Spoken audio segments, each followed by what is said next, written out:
शरद पूर्णिमा वर्ष की सबसे पवित्र पूर्णिमा मानी जाती है। इसे काजोगरी पूर्णिमा, रास पूर्णिमा और कुमार पूर्णिमा के नाम से भी जाना जाता है। इस दिन भगवान श्री कृष्ण ने वृंदावन में गोपियों के साथ दिव्य महान रास लीला रची थी। यह रात्रि अमृत वर्षा की रात्रि कहलाती है, जब चांद अपनी 16 कलाओं के साथ पूर्ण होता है और दिव्य चंद्र किरणें पृथ्वी पर अमृत रस बरसाती हैं। हिंदू धर्म के अनुसार शरद पूर्णिमा का चांद केवल प्रकाश नहीं बल्कि अमृतमय ऊर्जा का स्रोत होता है। शास्त्रों में लिखा गया है कि इस दिन चंद्रमा से अमृत की वर्षा होती है और जो व्यक्ति उपवास रखकर या भगवान विष्णु, लक्ष्मी और श्री कृष्ण की आराधना करता है उसे रोग, शोक और दरिद्रता से मुक्ति मिलती है। गरुड़ पुराण और पद्म पुराण में कहा गया है कि शरद पूर्णिमायाम चंद्रमा अमृतमयम स्यात् तस्य किरणा रोगनाशिनी भवन्ति। इसका भावार्थ यह है कि शरद पूर्णिमा की रात्रि में चंद्रमा अमृतमय होता है और उसकी किरणें रोगों का नाश करती हैं। सुबह ब्रह्म मुहूर्त में उठकर स्नान करना चाहिए। घर को स्वच्छ करें और श्री लक्ष्मी नारायण या श्री कृष्ण की पूजा करें। गंगा जल से स्थान का शुद्धिकरण करें।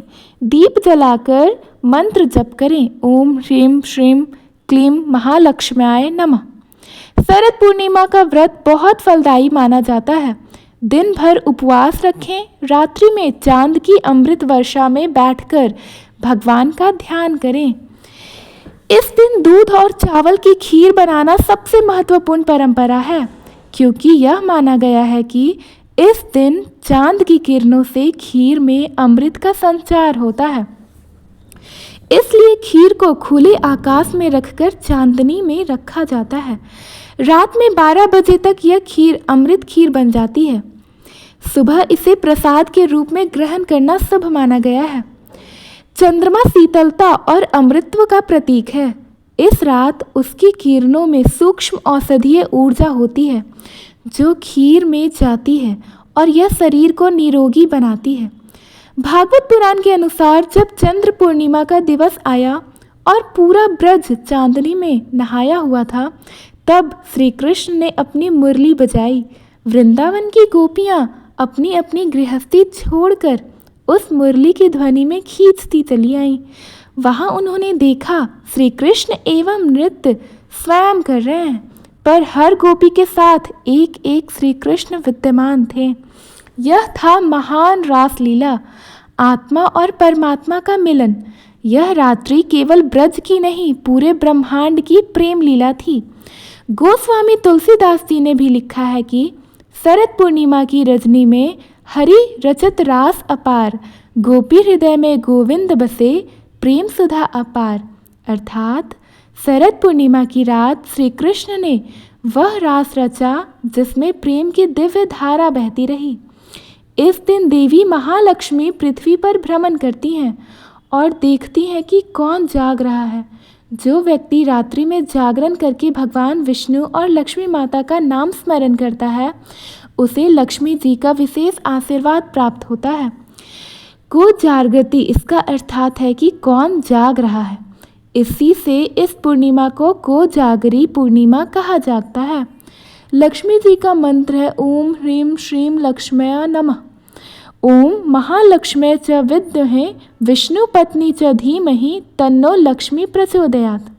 शरद पूर्णिमा की रात्रि को आरोग्य योग कहा गया है। चंद्र किरणें में प्रकृति अमृत होता है और जो मन और तन और आत्मा को संतुलित करता है।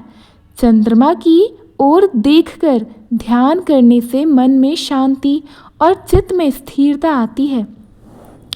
योग सूत्र में कहा गया है चंद्र दर्शनम मनः शुद्धिकरम भवेत्, अर्थात चंद्र दर्शन मन को पवित्र बनाता है।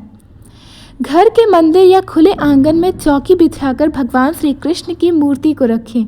उन पर पीले या सफ़ेद वस्त्र चढ़ाएं।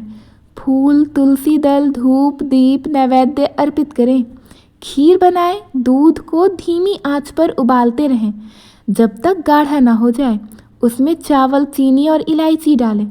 खीर को बाहर चांदनी में रखें और भगवान से प्रार्थना करें, हे श्री कृष्ण, आज की चांदनी में अपने अमृत का संचार इस खीर में करें। रात्रि में जब चांदनी चारों ओर फैल जाए तब यह ध्यान करें कि चंद्रमंडल में श्री कृष्ण विराजमान हैं। उनकी किरणें मेरे हृदय को पवित्र कर रही हैं। हर किरण में श्री कृष्ण का प्रेम और शांति बह रही है। यह ध्यान मन को शांति और आत्मा को साक्षात्कार की स्थिति में ले जाता है। भागवत पुराण रासलीला का दिव्य वर्णन करता है। पद्म पुराण शरद पूर्णिमा की रात्रि को अमृत वर्षा की रात्रि कहा गया है और स्कंद पुराण में कहा गया है लक्ष्मी जी के पृथ्वी पर आगमन की रात्रि है ये। देवी भागवत पुराण, इस दिन जागरण करने से सौभाग्य और धन की वृद्धि होती है। इस पूर्णिमा से लाभ यह है कि मानसिक शांति और संतुलन प्राप्त होता है। लक्ष्मी कृपा से आर्थिक उन्नति होती है। शरीर के रोगों का नाश होता है। परिवार में प्रेम और सौहार्द बढ़ता है। भक्त को मोक्ष की प्राप्ति का मार्ग खुलता है। शरद पूर्णिमा केवल एक व्रत का त्योहार नहीं है, यह प्रेम, आरोग्य और आध्यात्मिक उन्नति का पर्व है। जो भक्त इस रात को सच्चे भाव से भगवान श्री कृष्ण का स्मरण करते हैं, उनका जीवन अमृतमय हो जाता है। रजनी में झरता है अमृत, चांदनी में श्री कृष्ण। जो भक्त प्रेम में देखे, उसे मिलता परम तृष्ण। धन्यवाद। अगर आपको शरद पूर्णिमा की ये कथा अच्छी लगी तो प्लीज़ हमारे वीडियो को लाइक करें, अपने फ्रेंड्स फैमिलीज़ के पास शेयर करें और नए हैं तो हमारे चैनल को सब्सक्राइब करना ना भूलें। राधे राधे, हरे कृष्ण, श्रीमन नारायण। धन्यवाद।